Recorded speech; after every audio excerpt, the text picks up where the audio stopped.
गुरु भक्ति योग।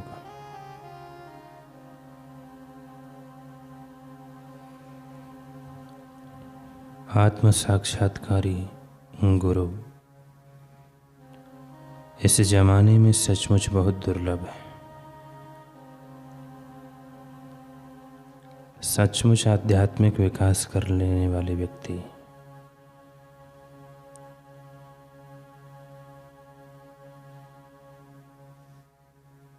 जब तक परमात्मा की आज्ञा नहीं होती तब तक गुरु के रूप में फर्ज अपने सिर पर नहीं लेते। जब योग्य साधक आध्यात्मिक पथ की दीक्षा लेने के लिए गुरु की खोज में जाता है तब उसके समक्ष ईश्वर गुरु के स्वरूप में दिखते हैं और उसे दीक्षा देते हैं। जो मुक्तात्मा गुरु हैं वे एक निराली जागृत अवस्था में रहते हैं जिसे तुरीय अवस्था कहते हैं। जो शिष्य गुरु के साथ एकता स्थापित करना चाहता हो उसे संसार की क्षणभंगुर चीज़ों के प्रति संपूर्ण वैराग्य का गुण विकसित करना चाहिए। जो उच्चतर ज्ञान चित्त में से निष्पन्न होता है वह विचारों के रूप में नहीं अपितु शक्ति के रूप में होता है। वह ज्ञान गुरु को शिष्य के प्रति सीधे सीधे संक्रमित करते हैं। ऐसे गुरु चित्त शक्ति के साथ एक रूप होते हैं।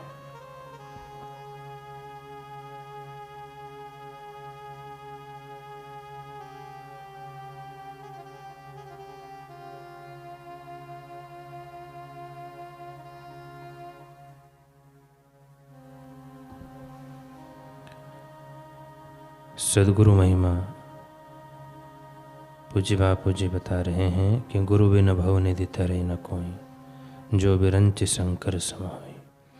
सद्गुरु के बिना कोई भव सागर से नहीं तर सकता, चाहे वे ब्रह्मा जी और शिव जी के समान ही क्यों ना हो।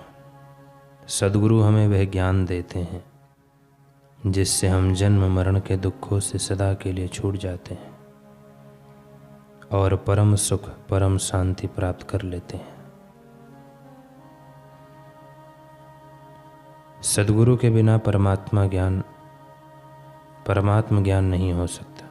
सभी धर्म ग्रंथों में इस बात के प्रमाण मिलते हैं।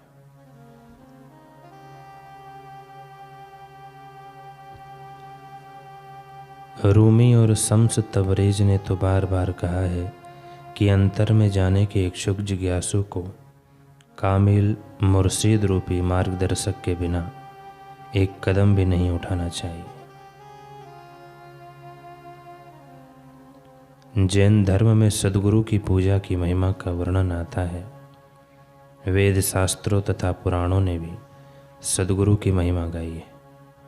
भगवान शिव माँ पार्वती को कहते हैं गुरुर्देवो गुरुर्धर्मो गुरुनिष्ठा परम तपः।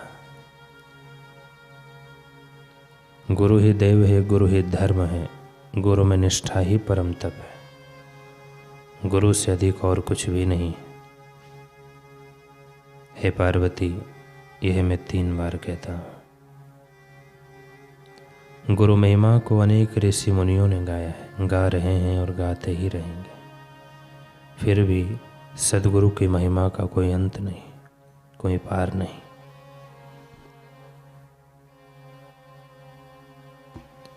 स्वयं भगवान ने भी गुरुओं की महिमा का गान किया है।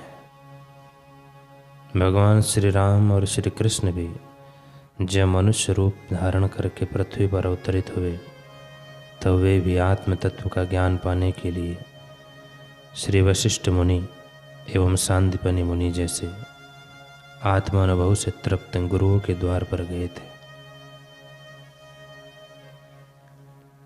गुरु नानक देव जी कहते हैं, भाई रे गुरु बिन ज्ञानो न होई, पूछे ब्रह्म नारदे वेद व्यासे कोई।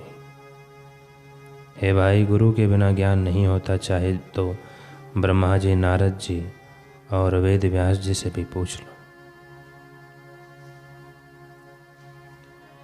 स्वामी शिवानंद जी सरस्वती कहते हैं कि सत्य के कंटक में मार्ग में आपको गुरु के सिवाय और कोई उचित मार्गदर्शन नहीं दे सकता। आज तक जिसने भी आध्यात्मिक उन्नति की है, सद्गुरु ने ही उसके जीवन को नया मोड़ देकर सजा संवार दिया है। उन्हीं के मार्गदर्शन में आध्यात्मिक उन्नति हुई है। राजा जनक ने अष्टावक्र जी से, राजा भर्तरी ने योगी गोरखनाथ जी से, अर्जुन ने भगवान श्री कृष्ण से, पूज्य बापू जी ने भगवत पाद साईं श्री लीलाशाह जी महाराज से आत्मज्ञान प्राप्त किया और वर्तमान में पूज्य गुरुदेव उसी का रसपान पूरे विश्व को करा रहे हैं। जले हुए दीपक से ही दूसरा दीपक जलता है।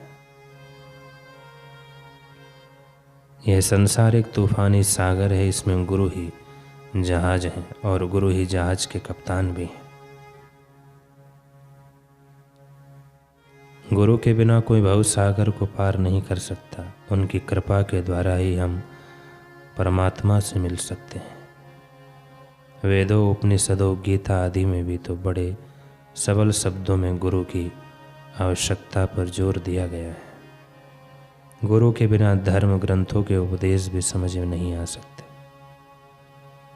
श्रीमद् भगवद गीता कहती है, तद्विद्धि प्रणिपातेन, उस ज्ञान को तो तत्वदर्शी ज्ञानियों के पास जाकर समझ। उनको भली भांति दंडवत प्रणाम करने से, उनकी सेवा करने से और कपट छोड़कर सरलतापूर्वक प्रश्न करने से वे परमात्मा तत्व को भली भांति जानने वाले ज्ञानी महात्मा तुझे उस तत्व ज्ञान का उपदेश करेंगे। संसार के सभी धर्म ग्रंथ एक ही बात पुकार पुकार कर कह रहे हैं कि बिना गुरु के किसी को मुक्ति नहीं मिलती। सासत वेद सिमृति सभी शोधे, सब एका बात पुकारी, बिन गुरु मुक्ति न कहूँ, पावे मनि वेखऊँ करी विचारी।